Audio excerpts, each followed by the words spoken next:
rabiscos. Hoje vamos falar um bocadinho de um tema que faz parte do nosso dia-a-dia escolar, que é a avaliação. Às vezes a avaliação dá medo, outras vezes ela dá curiosidade.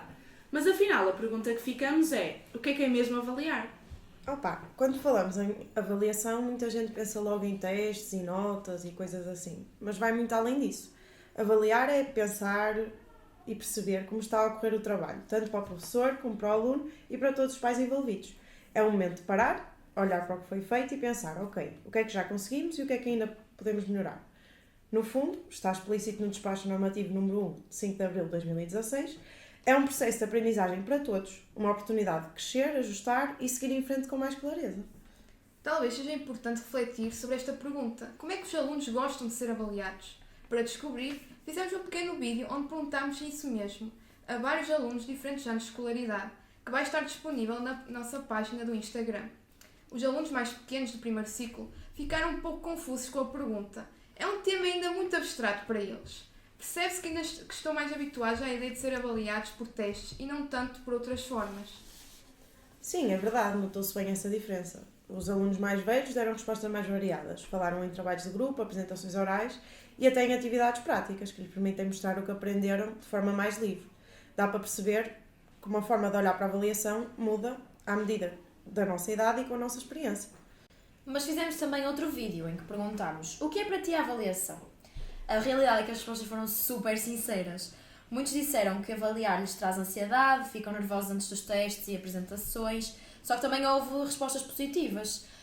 Houve quem dissesse que avaliar serve para perceber o quanto evoluíram. Mas vamos então ver as respostas. Testes. Stress. Exaustiva. Feedback. Difícil. Estressante. Uma porcaria. Continuidade. Pressão. Garantir que os conhecimentos foram obtidos. Ansiedade. O conhecimento. É a reflexão do trabalho que eu fiz nessa disciplina. Evolução. Uma porcaria. Conhecimento. Importante. Horrível. Uma qualificação. As notas. Prática. Isto tudo faz-nos pensar, será que a avaliação tem de ser sempre algo que causa stress? É assim, na minha ótica a avaliação não deve ser entendida como um momento de tensão ou de julgamento, mas sim uma oportunidade para crescer e para aprender. Até porque avaliar é parte integrante do processo de construção da nossa aprendizagem, ou seja, não é só medir os resultados, mas acompanhar o percurso de cada aluno na edificação do seu próprio conhecimento. E já como Hoffman em 2006 dizia, o processo avaliativo é contínuo e faz parte da vida, uma vez que não há paragens ou retrocessos no caminho da aprendizagem. Só que cada pessoa aprende a ritmos diferentes e por caminhos diferentes. Portanto, a avaliação não deve causar stress, mas deve ser encarada como uma forma de reflexão do crescimento e da aprendizagem contínua. Para mim, este devia ser o verdadeiro objetivo da avaliação para os estudantes. Não acham? É que muitos acham que serve só para dar notas, como nós vimos no vídeo. Não devia servir apenas para acompanhar o percurso de aprendizagem e ajudar tanto os alunos como o professor a perceber se tudo está a correr bem, o que é que está a correr mal, o que é que precisa de ser melhorado. O verdadeiro objetivo da avaliação, no fundo, não deve ser atribuir notas, mas sim acompanhar o percurso de aprendizagem dos alunos e apoiar o processo de ensino. No fundo, avaliar é um conjunto de processos organizados que procuram regular e compreender a aprendizagem e permitir ao professor ajustar a sua prática e ao aluno perceber o que é que precisa de melhorar. A avaliação deve então servir para aprender, para que os professores e os alunos possam identificar dificuldades, reconhecer processos e orientar o ensino de forma justa, contínua e significativa. As notas até podem servir de orientação, mas nunca devem ser o objetivo principal. E como é que podemos fazer isso na prática? Será que devia haver mais momentos de feedback, em vez de apenas uma nota no final? Avaliar não devia ser um ato contínuo que acontece todos os dias de forma natural? Ora bem, como é que podemos fazer isso na prática? Uma das maneiras é transformar a avaliação num processo que acompanha e apoia o aprender, e não é apenas uma nota final. E podemos usar a avaliação formativa, ou seja, usufruir de momentos simples no dia-a-dia, como observações, ou colocar perguntas, ou propor pequenas tarefas para perceber o progresso. Depois também temos duas ferramentas muito poderosas, que são a autoavaliação e a heteroavaliação. Na primeira, estamos a dar a voz aos alunos, ou seja, pedimos-lhes que reflitam sobre o que aprenderam e que nos digam o que é que sentem que precisam de melhorar. E na heteroavaliação, promovemos momentos em que os alunos comentam os trabalhos uns dos outros, sempre mantendo o respeito e dando feedback construtivo. É importante também usarmos instrumentos diversificados, ou seja, usar portfólios, diários de aprendizagem ou projetos e não apenas testes. No fundo, o importante é tornar a avaliação parte natural da rotina das atividades de sala de aula e não um momento isolado, como acontece com os testes. Portanto, sim, devia haver feedback contínuo porque o feedback é uma ferramenta poderosa para o crescimento. E não basta dizer se está certo ou se está errado, mas deve ser um feedback construtivo, ou seja, que indique o que é que foi bem feito e o que é que pode ser melhorado. Além disso, deve ser um diálogo, ou seja, o aluno tem que fazer parte deste feedback, ele deve responder, questionar e participar da interpretação. E é também importante termos noção que o feedback tem um efeito emocional, não é? Ele pode aumentar a confiança e envolver mais o aluno. Portanto, no fundo, avaliar devia ser um ato contínuo e uma coisa que acontece todos os dias de forma natural, porque avaliar tem que ser, antes de tudo, observar. Cada dúvida, cada resposta ou cada participação já mostra algo que o aluno está a aprender. Podemos fazer pequenas microavaliações diárias, lá está, como eu referi há bocadinho, com perguntas ou pequenas propostas para perceber o progresso do aluno sem causar stress. O essencial é criar um ambiente em que avaliar e refletir sobre a aprendizagem seja natural para todos e não só para o professor. Lá está, mas para que isso seja possível é preciso pensar um bocadinho qual é o papel do professor na sala de aula. Ou seja, será que é apenas o de avaliar? Ou também deve orientar, apoiar e motivar os alunos, como tu estavas a dizer? No fundo, dar feedback. Talvez avaliar seja, no fundo, ensinar com um olhar mais voltado para o progresso. O papel do professor vai muito além de avaliar. Ele deve acompanhar, orientar e motivar os alunos ao longo da aprendizagem. Avaliar faz parte do processo de ensinar. É perceber o que cada aluno já sabe, o que ainda precisa de consolidar e ajudá-lo a evoluir. No fundo, o professor é um guia que usa a avaliação para apoiar o crescimento dos alunos e não apenas para lhes atribuir uma nota. Há então outra questão sobre a qual vale a pena pensar. Avaliar é o mesmo que classificar, ou seja, quando damos uma nota, nós estamos mesmo a avaliar tudo o que o aluno aprendeu ou será que a nota é só uma parte e nem sempre mostra o verdadeiro esforço e a evolução? Não é bem a mesma coisa. Classificar é quando damos uma nota, um número, basicamente dizer o valor que a pessoa tem através de um número. É algo que resume o desempenho do aluno só num determinado momento.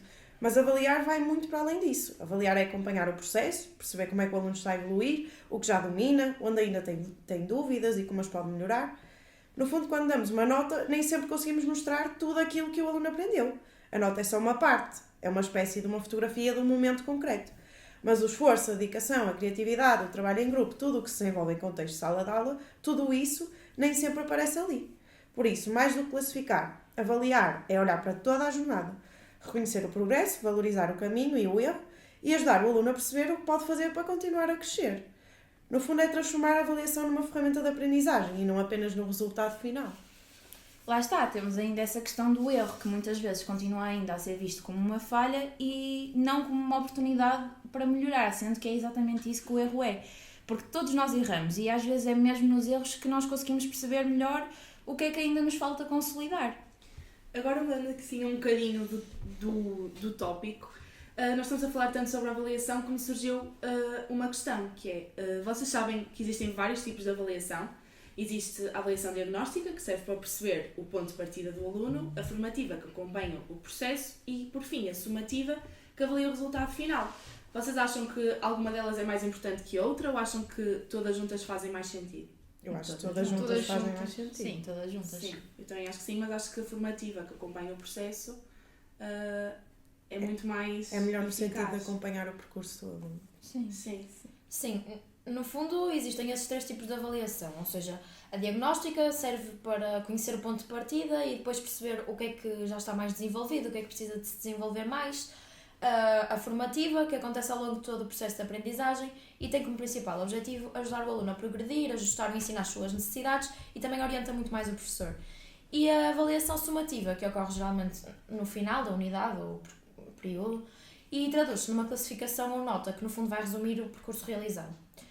É assim, todas elas fazem sentido, porque no fundo acabam por se complementar, só que acho que estamos de acordo todas que a que faz mais sentido é mesmo a avaliação formativa, já que é aquela que realmente apoia a aprendizagem e permite ao aluno e ao professor compreender o que é que está a correr bem, o que é que precisa de ser melhorado. No fundo, esta pretende estar ao serviço das aprendizagens e não tem como objetivo obter uma determinada classificação. E relativamente às funções da avaliação, será que devem servir apenas para decidir quem passa ou não de ano, ou deve ser uma ferramenta para melhorar o ensino e a aprendizagem? Será que conseguimos equilibrar as duas coisas? Assim, na minha ótica, eu acho que avaliar não devia servir apenas para decidir quem passa de ano ou não, mas sim para, como nós já falamos aqui ao longo do podcast, para compreender e acompanhar o processo de aprendizagem de cada aluno. Até porque durante muito tempo a escola centrou-se na chamada pedagogia do exame, em que o sucesso escolar media-se apenas através das notas e das provas finais. Ou seja, era um modelo que tendia a valorizar o resultado em detrimento do percurso, criando uma visão muito redutora da aprendizagem. Contudo, os exames e as notas finais continuam a ter uma função social muito importante, que é de garantir credibilidade e equidade no sistema educativo.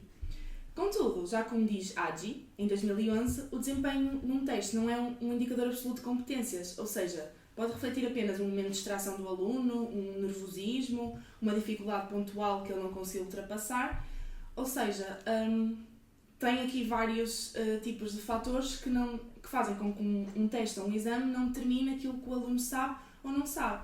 Daí, avaliar não ser o mesmo que classificar, como falamos há bocadinho. Lá está, mas se cada aluno aprende de maneira diferente, a avaliação devia acompanhar isso e também se adaptar a cada um.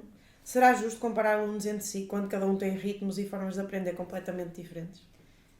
Mas então, será que a avaliação devia olhar mais para o progresso individual de cada aluno em vez de comparar com os outros? Sim. E será que isso ajudaria a tornar a escola um espaço mais justo e motivador? Sim. É assim, sim, faz todo o sentido que realmente a avaliação se adapte a cada aluno, porque, como já referimos, cada aluno tem o seu ritmo e, além disso, tem uma forma própria de aprender e até tem motivações diferentes. E, portanto, se queremos que a avaliação seja realmente justa e significativa para cada um, ela precisa de reconhecer essa diversidade. Portanto, neste sentido, é necessário adotar uma avaliação diferenciada que use estratégias e instrumentos diferentes para que cada aluno possa mostrar o que sabe de forma melhor, que se mais adequa a si próprio. E também, portanto, isto trata-se também de uma questão de inclusão, ou seja, todos devem ter a oportunidade de mostrar o que aprenderam, mesmo que de formas diferentes. E mais importante do que comparar resultados é realmente olhar para o progresso individual, como já fomos falando, perceber até onde o aluno chegou em comparação com o ponto de partida. E o papel do professor aqui é essencial, porque é ele quem observa, quem ajusta e quem cria condições para que o aluno possa revelar este potencial. Se é justo comparar os alunos entre si? Não, porque, lá está, numa avaliação com base em comparação, estamos a falar de uma avaliação normativa, que coloca os alunos lado a lado, como se todos tivessem o mesmo ponto de partida e aprendessem da mesma forma. E, portanto, uma avaliação criteriosa que se foca em critérios claros e no progresso de cada aluno é muito mais equilibrada, porque respeita esses ritmos individuais e valoriza a evolução pessoal. É importante dizermos que ser justo não se trata de tratar todos de forma igual, é oferecer a cada um o que precisa para progredir, para chegar mais longe. E quando a avaliação deixa de ser uma competição e passa a ser um processo de cooperação e descoberta, todos ganham. Tanto o professor, que compreende melhor o grupo que tem, como o aluno, que se sente valorizado pelo caminho que está a fazer.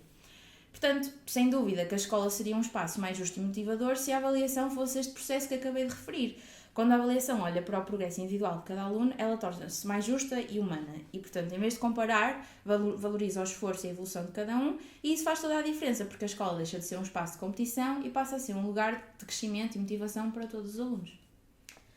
Ok, mas então, no final disto tudo, para que é que serve realmente avaliar? Será para medir resultados, para ajudar os alunos a crescer? Se calhar devíamos olhar para a avaliação como um meio e não como um fim. Por essa razão, avaliar devia servir, antes de tudo, para ajudar os alunos a crescer, como já tinha sido referido. Deve ser uma ferramenta para melhorar a aprendizagem, perceber o progresso, identificar dificuldades e valorizar o esforço.